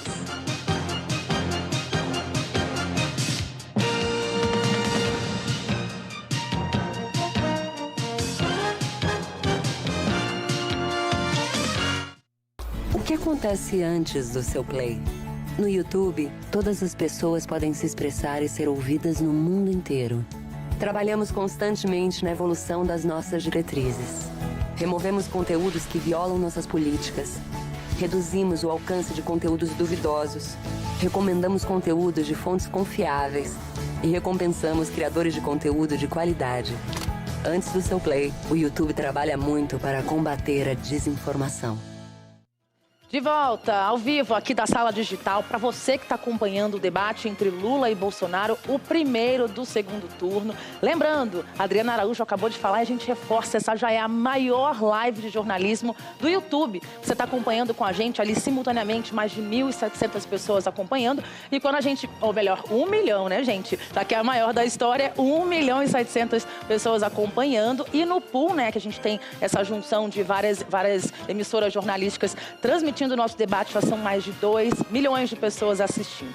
Bom, a gente vai então mostrar aqui, continuar acompanhando você. Essa aqui é a nossa sala digital, onde tem mais de 100 pessoas aqui convidadas acompanhando o nosso debate, entre pessoas, né, dos candidatos e outros convidados, nossos colegas jornalistas também. E é daqui que a gente está monitorando o que você busca na caixinha do Google, né, Lana? Exatamente, Cíntia. 2 milhões de pessoas acompanhando em tempo real. Muito obrigada pela sua audiência. É isso. É um retrato de como o país está reagindo minuto a minuto durante o nosso debate, esse debate histórico. Agora, Agora, olhando os temas aqui, Marco Túlio, vamos ver. Teve movimentação no tema geral? A gente teve sim, a gente viu que pesquisa eleitoral finalmente deixou a primeira posição aí nessas últimas 4 horas, né? A gente vê que agora Preços volta à primeira posição, mas a gente também teve uma troca aqui, ó, na 5ª posição Educação, que oscilou bastante, estava em 6º, mas depois chegou a última colocação, agora está em 5º, aqui logo já aqui no 2º bloco do debate. Vamos ver o tema política. Aqui sim, né? Os candidatos falaram nesse 2º bloco um pouquinho sobre composição do Supremo Tribunal Federal, né? O assunto corrupção é bastante recorrente. Então, o que aconteceu aqui? Olha que confusão, né, gente, no tema política. Aqui a gente segue com pesquisa eleitoral dominando o interesse de busca dentro da categoria política, lembrando que a gente está olhando aqui as últimas 4 horas, mas de fato, assim, nesse último bloco, a gente teve uma disputa muito grande do interesse de quem está assistindo sobre assuntos que foram falados muito rapidamente. Então a gente teve o STF, a gente teve a questão de fake news que foi martelado durante muito tempo. Veja que fake news estava em penúltimo lugar, agora está em 3º. Mas a gente também teve corrupção, que oscilou bastante, chegou à 2ª posição, agora está em 4º. TSE e orçamento secreto. Vejam que todos esses assuntos surgiram agora nesse último bloco. Foram bem falados pelos candidatos. Ana, deixa eu acrescentar aí a conversa de vocês, que a gente tem números, né, sobre essas buscas aí, especialmente em relação ao STF, quintuplicou na última hora essa busca, um aumento aí, uma alta de 400%, e a corrupção também triplicou na última hora a busca sobre esse assunto, mais de 190%. E aqui, especificamente no caso do STF, que agora ocupa o 2º lugar nas buscas dentro do assunto política, estava em 6º e subiu para 2º lugar. E fake news também aparece em 3º, estava aqui, ó, em 7ª colocação, subiu para 3º. Então, veja aqui, em tempo real, o que eles estão dizendo no debate afeta o interesse do eleitor. Ele vai para a caixinha do Google, pesquisa, e esse dado aparece aqui para a gente. E o último, vamos dar uma olhadinha nos temas de economia. Que foi também falado nesse 2º bloco, né, bastante, foi uma das perguntas levantadas pelos jornalistas. Vejam que preço estava dominando, mas agora deu uma oscilada também, mas eu acho que o mais digno aqui foi a oscilação de Auxílio Brasil, mas também a questão do empréstimo, né? A gente tem emprego aqui também que oscilou bastante, chegou na última posição, está em 6º. Energia também, com uma presença importante, e a questão do empreendedorismo, que chegou a ficar em 1º lugar, a gente trouxe aqui antes do debate e agora está na última posição. Vamos ver a última tela, que é a interesse de buscas, especificamente sobre o nome dos candidatos, porque teve uma movimentação de último minuto ali. A gente vem acompanhando desde as 6 da tarde. Essa linha segue baixa porque aqui o interesse está baixo, né? Então, quanto mais baixa ela está, menor o interesse. Então, à medida que a linha vai subindo, vocês vão vendo que o interesse vai aumentando e as linhas se cruzam, né? A gente trouxe isso aqui antes do debate começar, a linha vermelha o Lula e a linha azul o presidente Jair Bolsonaro. E aqui uma primeira inversão. A gente segue acompanhando esses dados em tempo real. É isso, esses dados que aí mostram um retrato, né, de como que o país vai reagindo minuto a minuto durante as falas dos candidatos. E você pode acessar todos esses dados nesse QR Code que está na sua tela. Você vai ver todos os detalhes que a gente está mostrando para você aqui da Sala Digital, com mais aprofundamento aí nesse QR Code. Você vai continuar acompanhando o nosso debate, o primeiro debate do 2º turno entre o presidente Jair Bolsonaro e o ex-presidente Lula. A gente segue aqui na Sala Digital monitorando essas buscas do Google em tempo real para você. Até já!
Boa noite.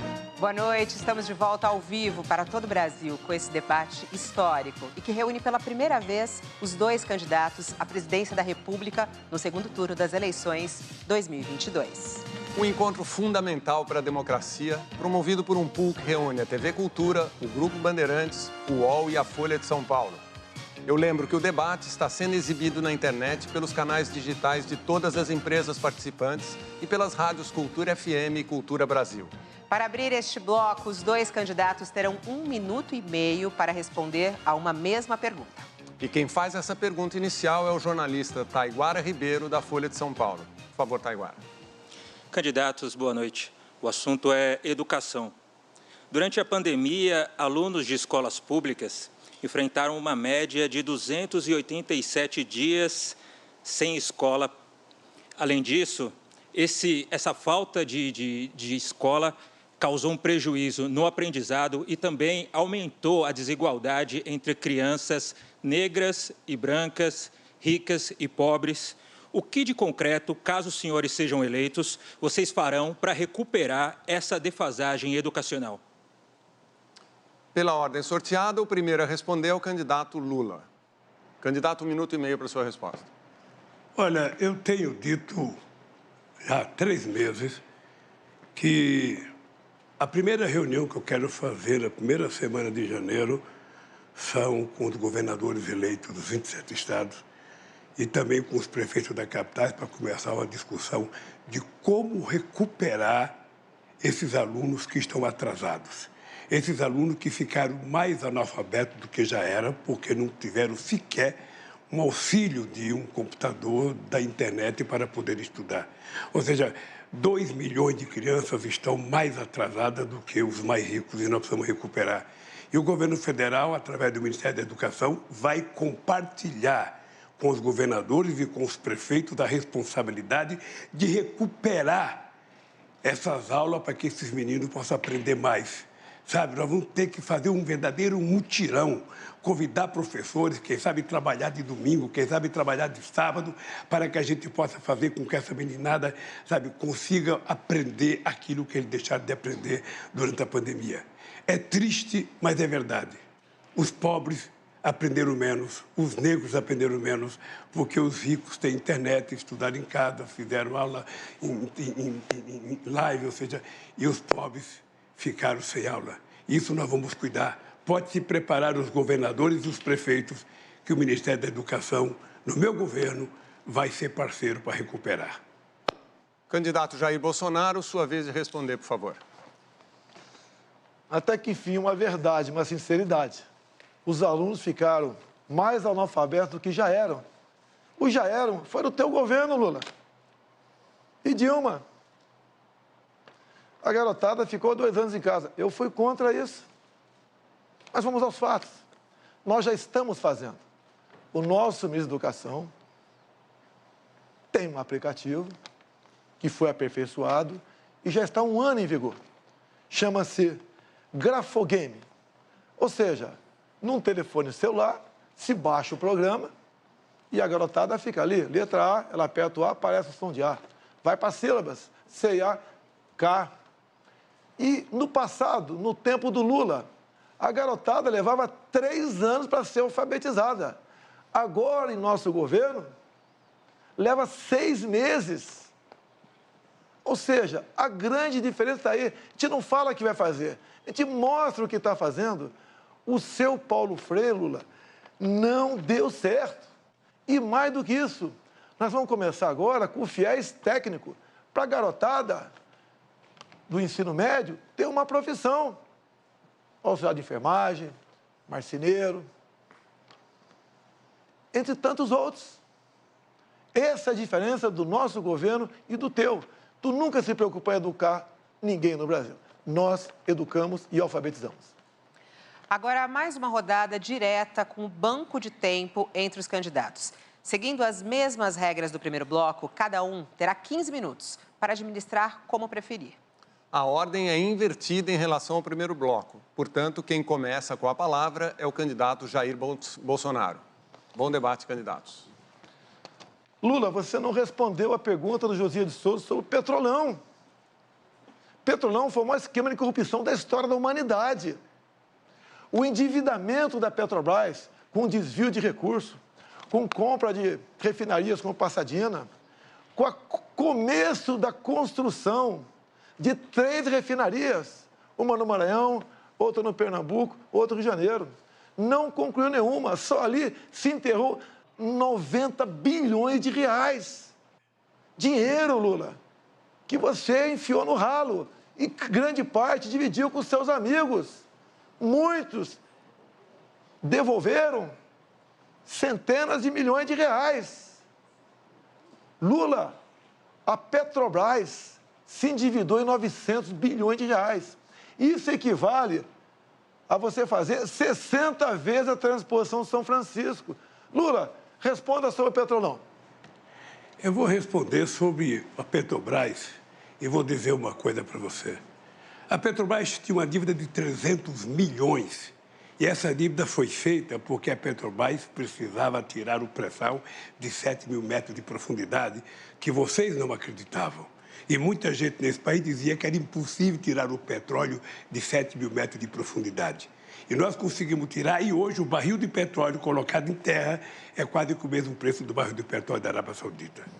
A segunda coisa é que eu fiz a capitalização da Petrobras de 70 bilhões, foi a maior capitalização da história do capitalismo em dezembro de 2010 e transformei a Petrobras na segunda maior empresa de energia do mundo. E isso permitiu que a gente ficasse autossuficiente. O que acontece é que nós decidimos fazer refinaria, sim. O polo petroquímico de Itaboraí, no Rio de Janeiro, que foi parado. Nós decidimos fazer a refinaria no Maranhão, uma refinaria no Ceará.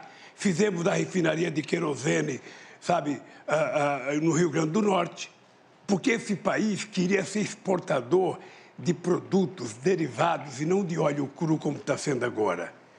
O Brasil tem um potencial extraordinário e se houve corrupção na Petrobras, olha, prendeu-se o ladrão que roubou, acabou. E prendeu porque houve investigação. Porque no nosso governo nada era escondido. A gente não tinha sigilo. Não tinha sigilo do filho, da filha, não tinha sigilo do cartão de crédito. A gente não tinha sigilo das casas, nada, tudo era ali. Era o portal da transparência e era a lei de informação, a lei de acesso à informação, que foram 2 obras-primas que o PT criou para que o povo acompanhasse em tempo real a coisa que foram feitas nesse país. O dado concreto é o seguinte, é que se houve corrupção na Petrobras, não precisava ter quebrado as empresas como foi quebrada as empresas. Você prendesse quem roubou e deixasse as empresas trabalhando, porque foram 4 milhões e 4 mil empregos que se foi para a casa do chapéu. 4 milhões e 400 mil empregos. E, além disso, 270 bilhões que se deixou de arrecadar, deixou-se de se investir e 58 bilhões que se deixou de arrecadar. Esse foi o desastre do Brasil. Esse foi o desastre do Brasil, de uma empresa que poderia estar exportando derivado nesse momento, ganhando muito mais dinheiro do que está ganhando agora. Por isso, meu caro, eu não tenho nenhum problema de explicar o Petrolão, o Petrolinho. Eu quero você explicar a forma sigilosa que você colocou tantas coisas na sua vida. Tudo é motivo de sigilo, tudo é motivo de sigilo, tudo é motivo de sigilo. Você sabe que isso tem perna curta, porque vai acabar. Porque eu vou ganhar as eleições e quando chegar dia 1º de janeiro, eu vou pegar o seu sigilo e vou mandar o povo brasileiro saber por que você esconde tanta coisa. Afinal de contas, se é bom, não precisa esconder. É isso.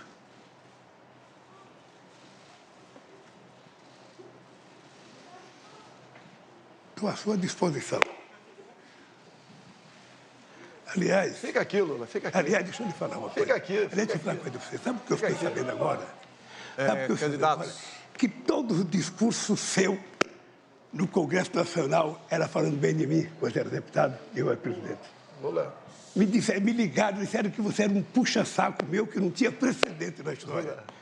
Porque você sabe que eu cuidei do Exército, que quando eu cheguei não tinha sequer coturno. o soldado era liberado às 11 horas porque não tinha dinheiro para o rancho.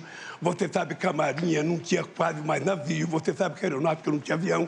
E você sabe que eu cuidei das Forças Armadas com carinho que nem você cuidou das Forças Armadas como eu cuidei, porque eu quero uma Forças Armadas preparada, competentemente armada para defender a soberania brasileira contra possíveis inimigos externos. É isso que eu quero para esse país. É? Lula, se respeitasse as Forças Armadas, você botaria gente competente para ser ministro da Defesa, e não companheiros lá para dentro. Petrobras, Lula, o endividamento foi 900 bilhões. Você começou a fazer 3 refinarias, não concluiu nenhuma. Vocês compraram uma passadina lá fora, uma sucata. Você entregou para Evo Morales, da Bolívia, 2 refinarias nossas, Lula. Pare de mentir. Por que você mente descaradamente? Eu estou falando. É mentira sua. Ah, é mentira? É mentira sua. Mentira. Mentira minha? Mentira. Você não entregou olha ali para aquela câmara que você deve estar com seus filhos ouvindo você e repita. Os meus filhos me acompanham, mentira. Os seus não. Você, aliás, você não sabe fazer outra coisa, eu não sei mentir, Bolsonaro. Quando os dois falam, o espectador não consegue entender o que se fala. Itaboraí virou uma cidade fantasma lá no Rio de Janeiro. Estamos começando a recuperar tudo isso aí. Um escândalo sem tamanho. Olha aqui, Lula. Os delatores devolveram 6 bilhões de reais. 1 bi de dólares foi para os Estados Unidos, para a Bolsa, que foi prejudicada pela interferência nos preços. Olha aqui, Lula, as empresas que roubaram a Petrobras. Odebrecht devolveu 2,7 bi. SBM 1,3, Andrade Gutierrez 1,4, Braskem 2,8 bilhões, Camargo Correia 1,4 bilhão, OAS 1,9 bilhão, e assim vai, 16 bilhões de reais que as empresas devolveram, somado com 6 bi dos delatores, mais outros quase 6 bi para os Estados Unidos. Só o que foi contabilizado e achado, esses ladrões devolveram 30 bilhões de reais, fora o que não foi achado. Você vem falar que não houve roubalheira, que você trabalhou para o bem da Petrobras? Não dá nem para discutir. Eu não disse que não houve roubalheira, porque as pessoas se confessaram. Quando o cara confessa o crime, é porque ele cometeu um crime. As pessoas foram lá e delataram. Que houve roubo na Petrobras, pode ter havido. O que eu quero dizer é que para você combater a corrupção, você não precisava quebrar as empresas. Você não precisava fechar as empresas. Na Coreia não fecharam a Samsung, na Alemanha não fecharam a Volkswagen, na França não fecharam a Alstom, ou seja, prendeu-se o dono da empresa e os trabalhadores continuaram trabalhando, a empresa continuou produzindo e as coisas aconteceram. Sabe que o polo petroquímico de Itaboraí estava 85% pronto. Estava 85% pronto. O maior polo petroquímico que esse país podia ter. Está parado. Está parado. Porque se levantou muita denúncia, não se provou metade da denúncia e está lá o polo petroquímico ferrujando, quem sabe para ser privatizado a troco de banana, como foi feito com o gasoduto brasileiro. Que Lula, sabe por que houve roubo? Lula, você sabe por que houve roubalheira na Petrobras, Lula? Porque você entregou para partidos políticos, diretorias da Petrobras.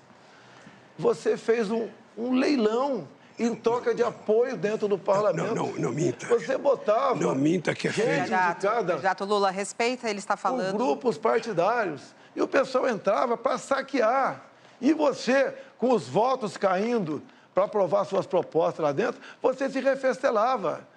Olha o BNDES, Lula. Fala do BNDES.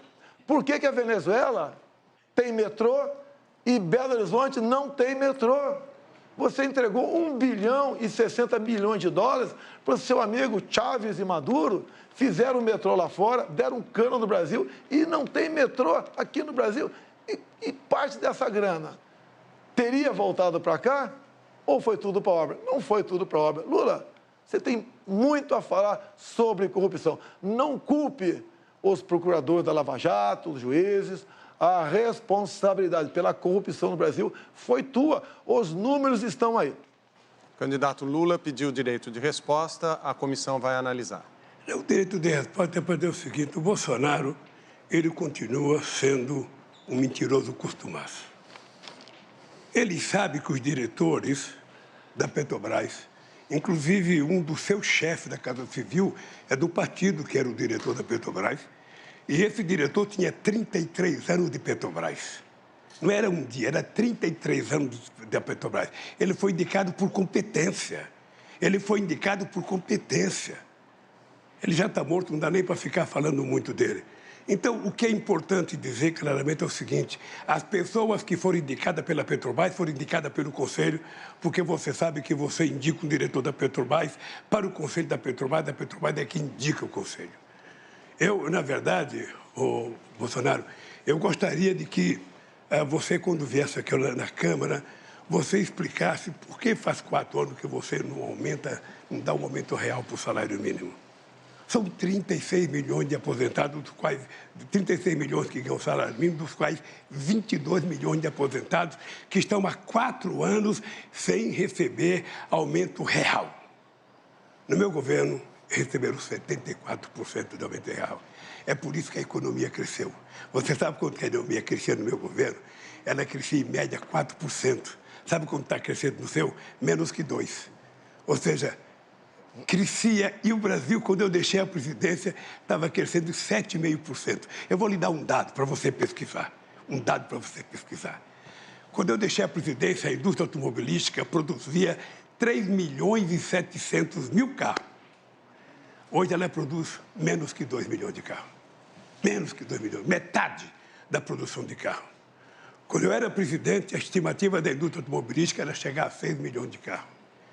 Então, vejam, nós estamos com uma economia atrofiada, uma economia, sabe, que você fala que está bombando, só se for, sabe, no seu orçamento, porque para o povo não aparece esse crescimento da economia.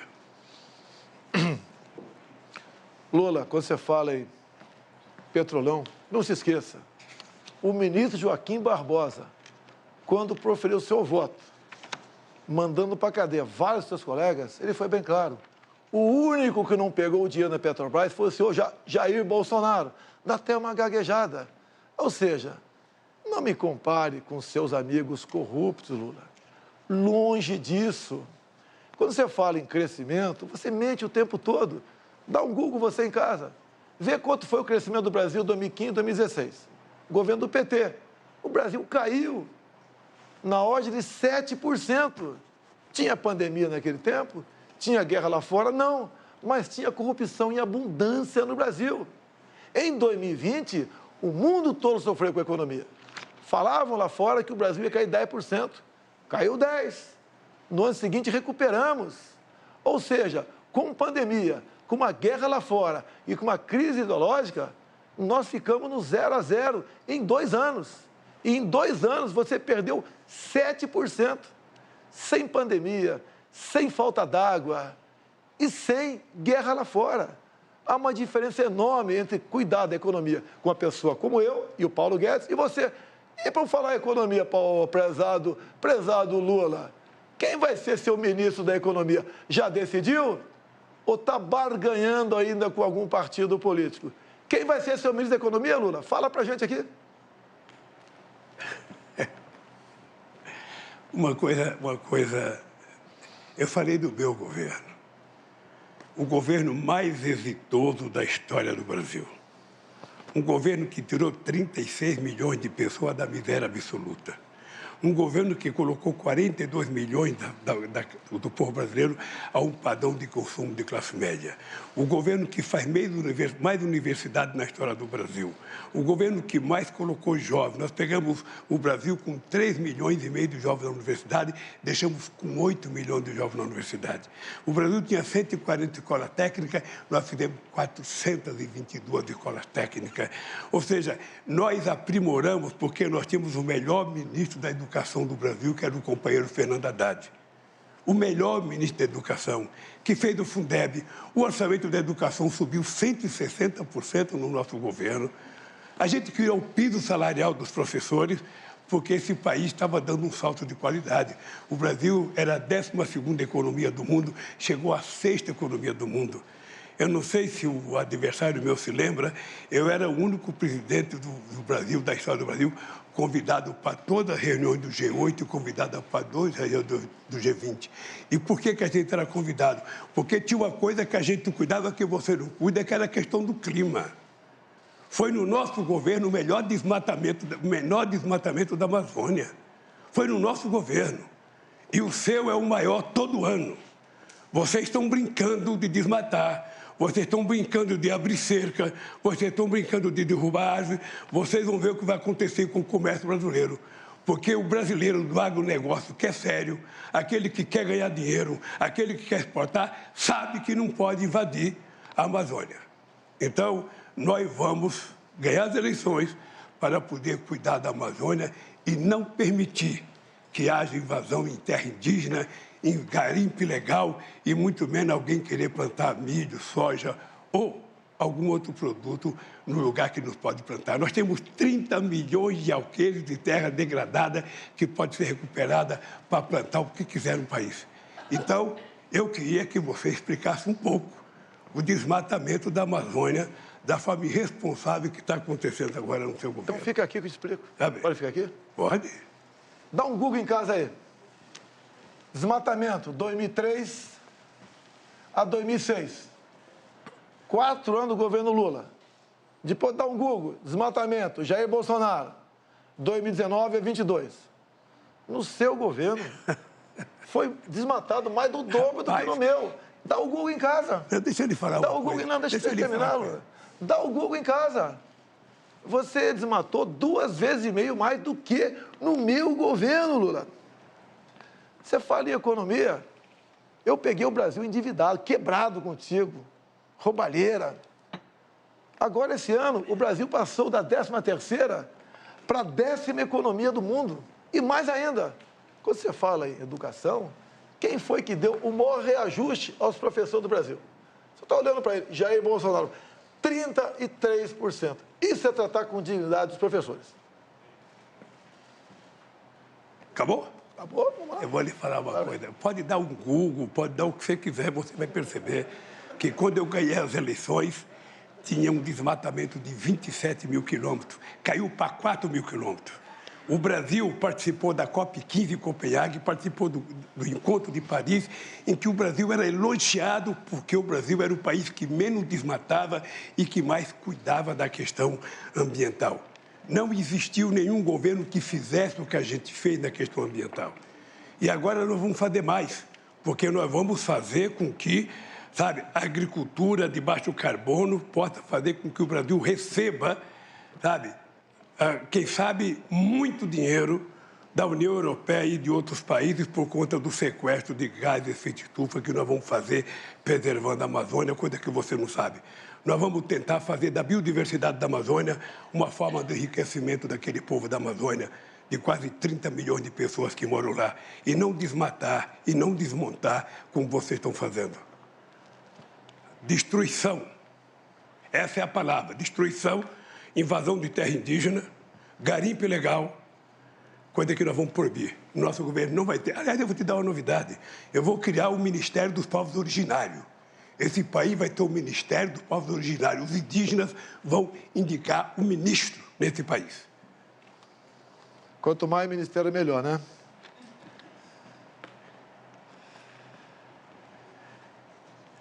Lula, tu acabou de dizer, há poucas semanas, que é dividir a biodiversidade da Amazônia com o mundo. Você já está se curvando ao mundo. Em vez de você falar que a Amazônia é nossa, você quer dividir a nossa biodiversidade. Você só consegue manter em pé as suas mentiras se você botar um plano de governo teu, que todo mundo já sabe. Controle da mídia. Você fala o tempo todo que quer controlar a mídia, que vai controlar a mídia. Ou seja, somente assim, Lula, para as suas mentiras permanecerem em pé. Você quer ou não controlar a mídia? Mentiroso é você. Você mente todo dia. Você mente e desmente, mente e desmente. Você foi obrigado a acordar 1h da manhã hoje para fazer uma live por causa da mentira que você tinha que contar ao povo brasileiro. Você sabe disso. Você devia ter deitado com a consciência muito pesada com o que você fez. muito pesada. Porque levantar 1h da manhã para fazer uma live, eu não disse aquilo, eu não fiz aquilo. Quem te conhece sabe o que você fez. Quem te conhece sabe o que você fez. Então, deixa eu lhe falar uma coisa, Bolsonaro. Esse país precisa de gente com muita seriedade para governar. Esse país tem que ter alguém que tenha credibilidade da sociedade brasileira. Esse país tem que ter alguém que garanta estabilidade nesse país.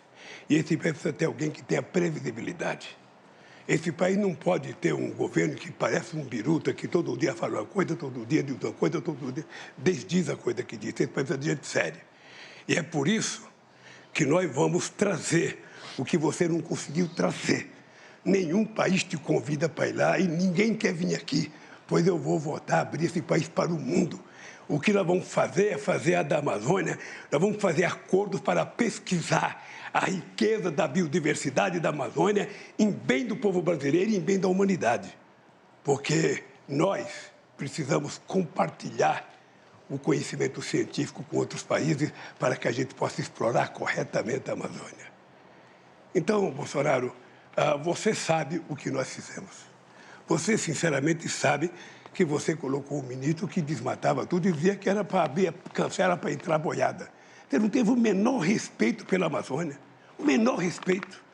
Ou seja, para você o que vale é os caras quebrar, desmatar, invadir, plantar, sabe? O homem de negócio sério não invade.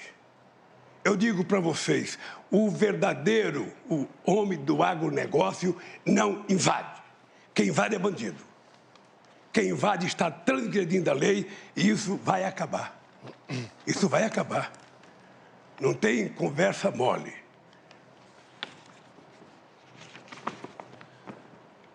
Em 14 anos, você não fez nada. Em 14 anos, você não fez nada. Está prometendo que vai fazer pela Amazônia agora? Você não fez nada. Você passeou por aí, as suas viagens, mas nada além disso. Você não fez nada para o Brasil. Vamos falar um pouquinho sobre... Já que você falou que vai trazer amigo para cá? Você sentiu... Você vai trazer... Você era deputado e você sentiu orgulho de ter o Lula como presidente. Fala a verdade. Meu tempo? Vamos falar dos seus amigos? Vamos. Daniel Ortega? Vamos. Ortega? Vamos é seu falar. amigo, não é? Vamos falar.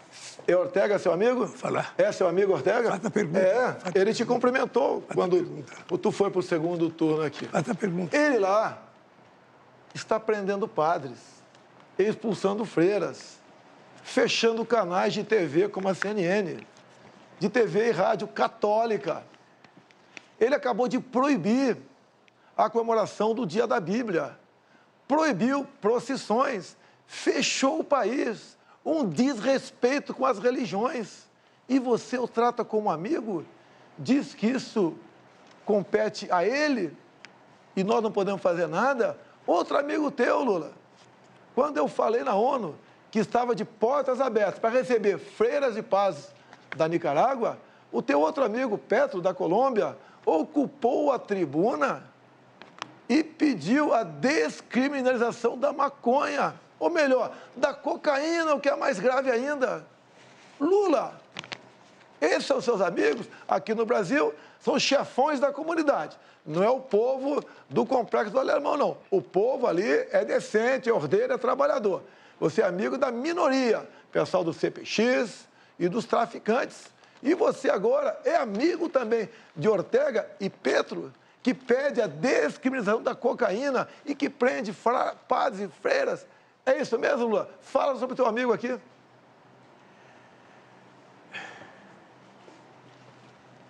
Eu senti muito orgulho de, no dia 19 de julho de 1980, ir participar da comemoração do aniversário da Revolução Sandinista, que derrubaram um ditador chamado Somoza de 30 anos.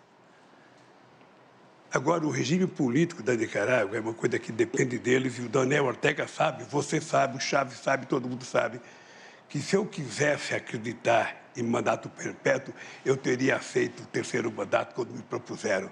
Eu acho que quem acha que é imprescindível, insubstituível, começa a nascer um ditador. Então, se o Daniel Ortega está errando o povo da Nicarágua, que puna o Daniel Ortega. Se o Maduro está errando o povo, que puna.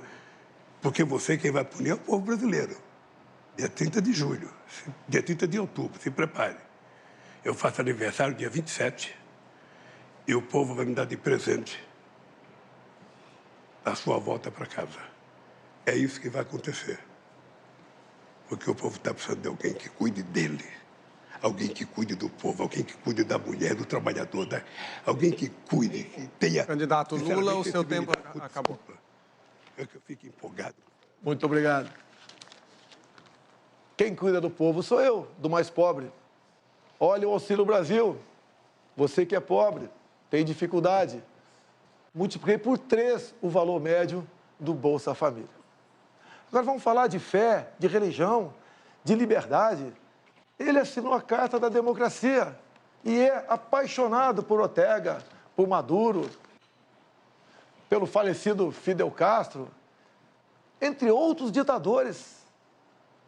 O círculo de amizade dele aqui nas comunidades não é o povo trabalhador, são os traficantes. Olha a preocupação que nós temos. O que tem de comum entre Lula, Ortega, Chávez falecido, Maduro, Evo Morales, Fernandes da Argentina, Petro da Colômbia? São do Foro de São Paulo, são todos amigos. Olhem para onde estão indo esses países. A Venezuela, o Lula fez campanha para o Chávez lá atrás e para Maduro também. Até chegou a falar certa vez, pode faltar tudo na Venezuela, menos democracia. Olhe como é que está o povo da Venezuela, o país mais rico do mundo em petróleo, cujo povo vive numa pobreza abaixo dos nossos irmãos do Haiti. Olha para onde está indo a nossa Argentina. Deixo claro, Fernandes, ainda candidato, foi visitar o Lula na cadeia em Curitiba. Se elegeu presidente. Olha como é que está a economia da Argentina. 40% do povo da Argentina está na linha da pobreza. Já reviram lixões para sobreviver. É isso que nós queremos para o Brasil? Botar umas pessoas como essa, sem qualquer qualificação intelectual ou moral, para administrar nosso país? Ele quer voltar à cena do crime com o seu Geraldo Alckmin. O povo não vai deixar isso acontecer. Esse nosso povo respira liberdade. Lula, durante a pandemia, fecharam igrejas.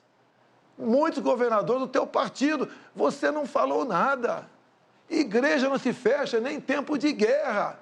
E você permitiu que seus governadores fechassem igreja, Lula. Que respeito você tem para com as religiões? Nenhum. Lula, vá lá para Roraima, ver o povo venezuelano fugindo para cá. Homens e mulheres chegando pesando 15 quilos abaixo. Não chega nem um cão ou gato com essas 600 pessoas todo dia. Sabe por quê, Lula? E os seus animais foram comidos na Venezuela. Pobreza e miséria. O único que vive muito bem lá, um dos raros, é o próprio Maduro. Mais ninguém. Vejam vocês, relatos de venezuelanos, por que chegaram nesse ponto? Acreditaram nas mentiras, nas propostas mirabolantes. Vou te dar carne e cerveja. Se você estava tão preocupado com o pobre assim, como disse que está, Lula, por que o Bolsa Família começava com R$ 42 por mês para uma família? Média R$ 190. Se o Brasil está tão bem na economia, como você disse que estava, por que tu não pagou? Um Bolsa Família melhor, digno do povo brasileiro. Eu tripliquei esse valor, achando recurso no orçamento, mesmo sendo o primeiro presidente que pegou o teto de gastos, negociando com o parlamento, contra o PT. Se dependesse do PT, você aí de casa, você que hoje recebe o Auxílio Brasil de R$ 600, estaria ganhando Bolsa Família de R$ 40 a R$ 190. Uma vergonha. Uma pessoa que se gaba da sua economia, pagar isso para você, meu irmão, pobre, Sabemos a tua dificuldade. Sabemos o seu sofrimento. Sei que você levanta de madrugada para ir trabalhar. E repito aqui, por que só poucas cidades brasileiras, capitais, têm metrô? E na Venezuela tem com dinheiro nosso. Por que nas outras capitais não tem? Esse cara manda dinheiro para fora, porque parte volta para o bolso deles, da turma dele. Lá fora, Cuba, Venezuela, não tem TCU, não tem CGU, não tem fiscalização de nada. Vivíamos, como disse Gilmar Mendes há pouco tempo atrás, numa cleptocracia.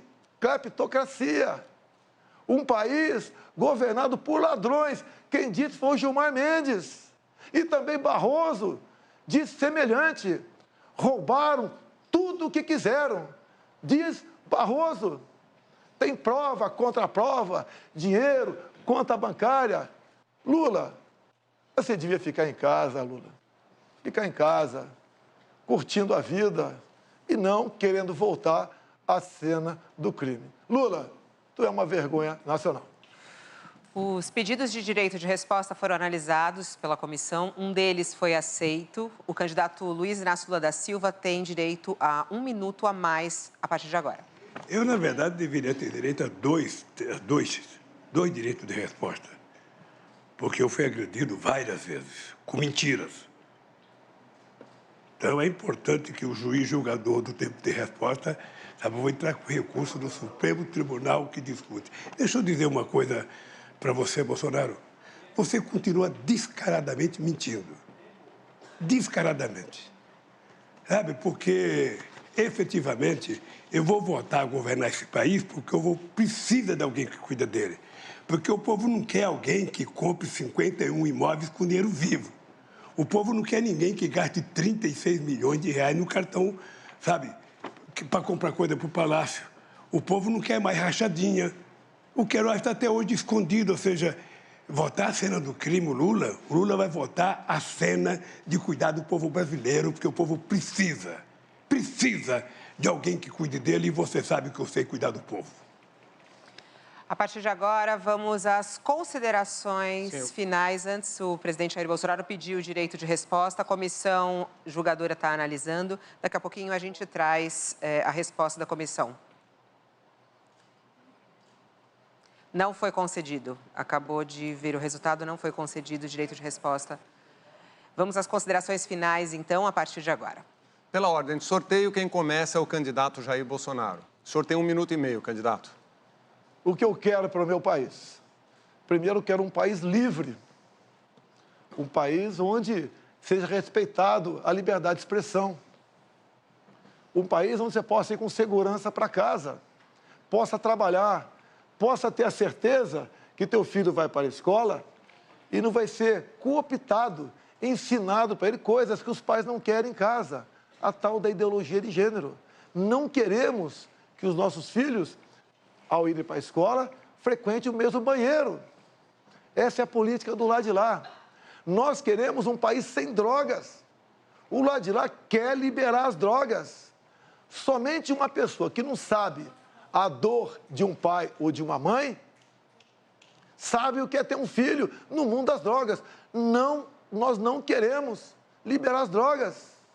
Nós somos cristãos em 90%. Nós respeitamos a vida desde a sua concepção. Não ao aborto. Sim à propriedade privada. Não ao MST invadindo terras. Respeito ao homem do campo. Pelo direito à legítima defesa. Esse é o país que nós queremos. E não um país do retrocesso, da corrupção, da roubalheira e do desrespeito para com as religiões. E agora quem tem 1 minuto e meio para as suas considerações finais é o candidato Luiz Inácio Lula da Silva. Por favor, candidato. Eu queria primeiro agradecer ao povo brasileiro mais uma vez e dizer para vocês que não deu para se discutir tudo o que tinha que se discutir aqui, mas eu queria dizer para vocês o seguinte: o meu adversário é, efetivamente, o cara que tem a maior cara de pau para contar inverdades aqui. Primeiro, quem aprovou a lei em 2003 de liberdade religiosa foi esse que vos fala. Quem defende a democracia e a liberdade sou eu, muito mais do que ele, que é um pequeno ditadorzinho, que quer ocupar a Suprema Corte, diz todo santo dia que quer colocar os dele no ministério, na Suprema Corte. Eu não. Eu quero governar esse país democraticamente, como já governei 2 vezes, dando prioridade aos problemas do povo brasileiro, dando prioridade a cuidar do povo, porque tem 33 milhões de pessoas passando fome. Esse país, que é o maior produtor de alimento do planeta Terra, esse país tem 31 milhões de pessoas passando fome. Esse país, que é o maior produtor de proteína animal do mundo, as pessoas estão na fila do osso. E quando eu falo do churrasco, é porque nós vamos voltar a consertar esse país e vamos voltar no final de semana a comer um churrasquinho e tomar uma cerveja. Ele fica doido, porque só ele pensa que ele pode. Nós podemos e vamos querer comer um churrasquinho. Durante a fala do ex-presidente Lula, o candidato Bolsonaro pediu direito de resposta, a comissão analisou e foi negado. Termina aqui este primeiro debate entre os candidatos à presidência da República nas eleições de 2022. Uma parceria entre o Grupo Bandeirantes, TV Cultura, eu peço que a plateia faça silêncio, por favor. Parceria entre o TV Cultura, o UOL, Folha de São Paulo e Bandeirantes, com apoio do YouTube e do Google. Eu aproveito para lembrar que este debate bateu o recorde de maior live jornalística do YouTube em toda a sua história. Agradeço a todos e a todas que nos acompanharam pela TV, pelas rádios, pelas mídias digitais.